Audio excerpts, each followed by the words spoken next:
daar's nou 'n klomp Amerikaners wat kon Namibië toe gekom het om ons renosters hier te kom kyk en nou kan hulle dit daar sien. So vir toerisme, vir die toerisme sektor vlak is dit nie vir my goeie nuus nie. Sê soos altyd, lees die storie aanlyn, maar teenvraag op daai.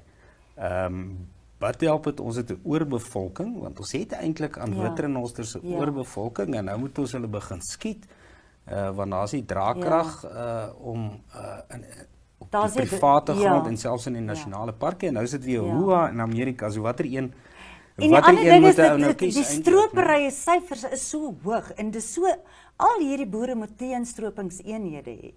So, iemand het gesê, hulle gaan in elk geval nie gestroop word, so hulle is veiliger in Amerika.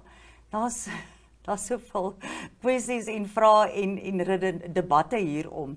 Iemand anders sê,